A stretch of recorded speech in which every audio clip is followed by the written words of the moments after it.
IGN is reporting that Microsoft, Sony, and Nintendo will not be at E3 2023 this year. And also, Video Games Chronicle has added that their sources are indicating that Nintendo has chosen not to do so because they don't feel they have enough major releases for this year. And when you consider that not too long ago, both Christopher Dring and Andy Robinson, different industry insiders, have indicated that Tears of the Kingdom seems like it's going to be the last major Nintendo release for quite some time, that leads one to question, what happens after Tears of the Kingdom? What's to come after May 12th? Is this the end of consistent quality Nintendo content? Are we looking at a big drought or a barren wasteland beyond May? Well, that's what we're talking about today.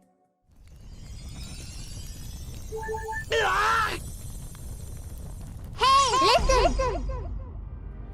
Welcome everyone, this is On Just Restart, and today we're talking about what happens after Tears of the Kingdom. So we've been so excited for Tears of the Kingdom, that excitement will maintain throughout leading up to its release and beyond. But we've gotten a lot of information suggesting that things may not be as bright afterwards. Or so the narrative suggests. So let's get into it. As I alluded to in my intro, there are different things going on right now. For example, it's looking like Nintendo will not be having a presence at E3. IGN has reported that the big three will not be there. And Video Games Chronicle has added that Nintendo has chosen not to do so because they don't have enough major releases, they feel. And this becomes interesting because it adds more validity to the things that were said by previous people, such as Christopher Dring and Andy Robinson, that were indicating that from what they've heard, Tears of the Kingdom is going to be the last major release for quite some time. Now there are several things that I take away from all of this information. One, the Nintendo Direct that we like to see during June, during the E3 time, that is in question. I don't know if it's going to happen. Last year, when there wasn't an E3, I was hopeful we would get a general Nintendo Direct during that time, but that's not how things went down. One thing that we did allude to back then is that there was a chance that Nintendo might do things in a slightly different order or pattern because of it, and they definitely did things out of order, for sure. They didn't have a Direct during that time, but they did eventually have a partner showcase not too far removed from the event, and also a Xenoblade Chronicles 3 Direct, and then not too long afterwards, during that later into that summer, we saw a Splatoon 3 Direct. So there was Nintendo information that came out throughout that time period, but it was spread out throughout the entire summer, and it wasn't quite what we were hoping for. So we're looking at a similar scenario this time around as well. I think that maybe this could be the case, but I'm still optimistic we will see a Nintendo Direct during this time. And the reason why I feel this way is because when you take a look at what we know about for the second half of the year, this time around compared to what we knew last year, the difference is significant. Now some of you may say, well, of course, we haven't had the February Direct yet. But I'm even talking about before we got the February Direct. Because before we got the February Direct last year, we still knew about Splatoon 3, we still had a speculation that Bayonetta 3 was likely for that year, we knew about Mario Rabbids coming out as well. And of course, the next generation Pokemon. Like, there are already things lining up for that year, and Xenoblade Chronicles 3 was heavily rumored, and it turned out to be totally 100% true.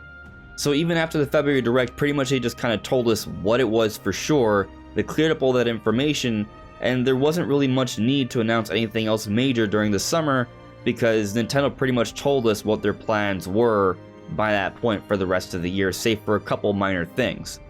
This time around, however, beyond Tears of the Kingdom, the only game from Nintendo that we know about that's slated for 2023 is Pikmin 4.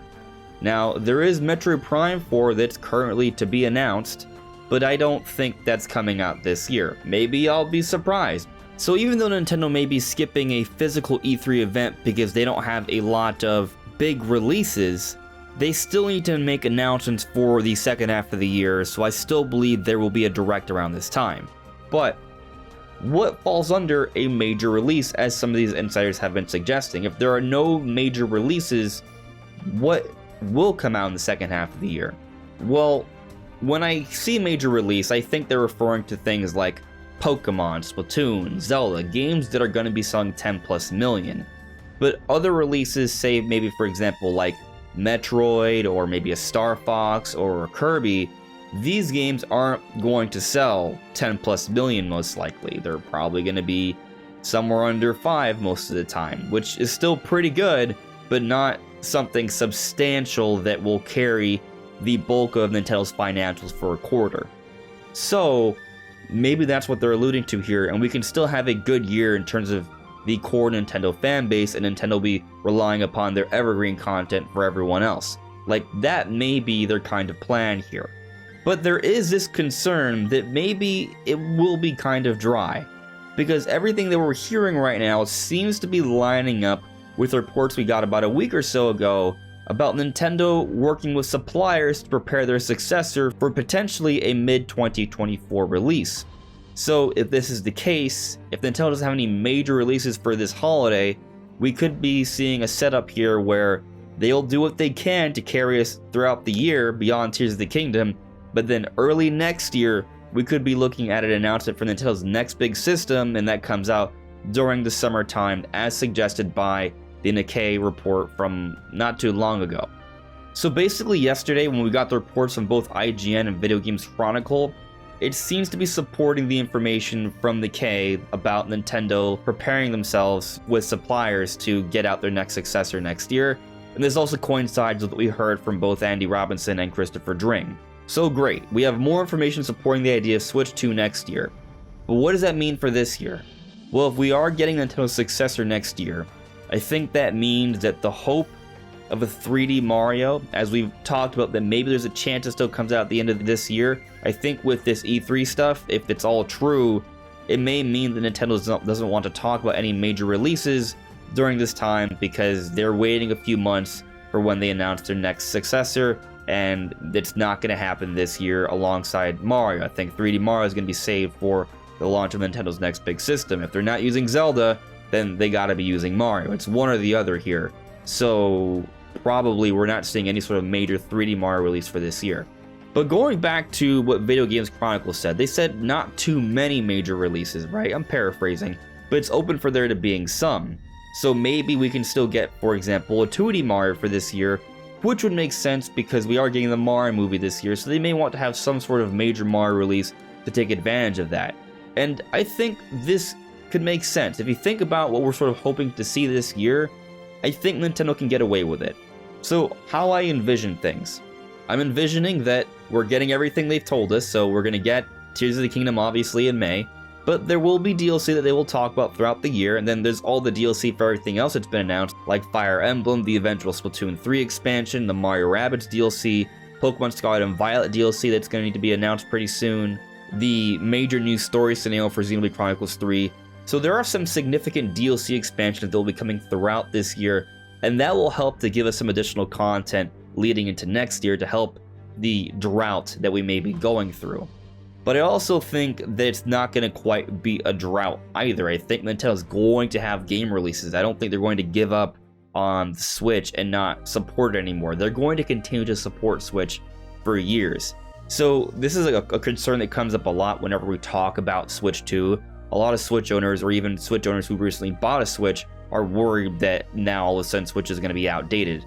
And while there may be better hardware coming out in the future, that doesn't mean Nintendo's going to stop supporting arguably their best system of all time, their most successful system of all time. It's currently the third best-selling system of all time, and it's still behind the DS, which is Nintendo's best-selling system of all time. But software sales are incredibly strong on Switch. The attach rates are insane here. They are making so much money from Switch. They're not going to stop anytime soon. And if the 3DS is anything to go by, a far less successful system than the Switch, they still support that system with new game releases 2 years into the Switch's life cycle. So say Switch 2 does come out mid-2024, we should expect games coming out until 2026 on Switch. But something else to consider here, the 3DS and the Wii U were separate platforms. Nintendo has unified their gaming divisions. So it's likely that the games we'll see for Switch will still be mostly games we see for their next system as well. These are going to be cross-generational games. This is something that's become somewhat of an industry standard when we look at both Sony and Microsoft as well. And the way Nintendo's already been making games for Switch, they've already been developing with multiple specs in mind, because there's handheld mode and there's docked mode.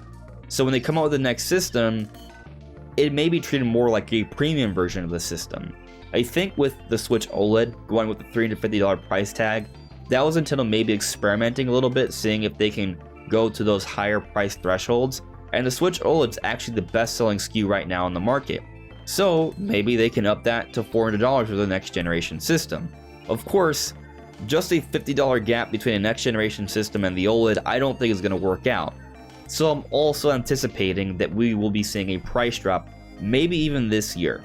It may happen a little bit early next year. It really kind of comes down to how demand and supply is working. If Nintendo feels like that there's still a high demand for Switch and they're struggling to keep up with the demand, then they're not going to price drop, because then they'd be losing money.